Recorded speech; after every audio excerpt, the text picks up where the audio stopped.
آج کی متروک سنت، گھر میں داخل ہوتے ہوئے ہی مسواک کرنا۔ نبی صلی اللہ علیہ وسلم کی عادات میں سے کہ آپ جب بھی گھر میں داخل ہوتے تو مسواک کرتے تھے، کیونکہ باہر گندگی ہے، باہر جراثیم ہے، بیڈ سمیل ہے، باہر کوئی ایسی چیز کھا لی جس سے گھر والوں کو تکلیف ہوئی اور پھر بعد میں اس کے لیے انسان پریشان نہ ہو۔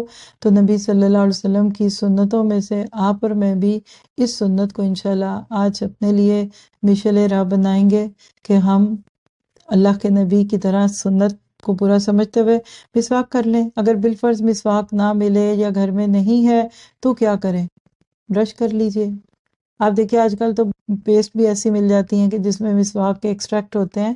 تو اللہ کے نبی صلی اللہ علیہ وسلم سے ایک روایت جو ہے ہم سب کے سامنے ہے اس وقت بھی، حضرت مصر نے مقدام سے کہا اور انہوں نے اپنے والد سے کہا کہ میں نے حضرت عائشہ سے پوچھا کہ اللہ کے نبی جب گھر تشریف لاتے تو کس بات سے یعنی کس کام سے آغاز فرماتے؟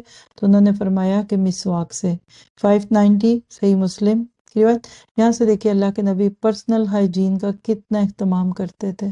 تو بولیے آج کا درود کا حصہ، اللہم صلی علی محمد۔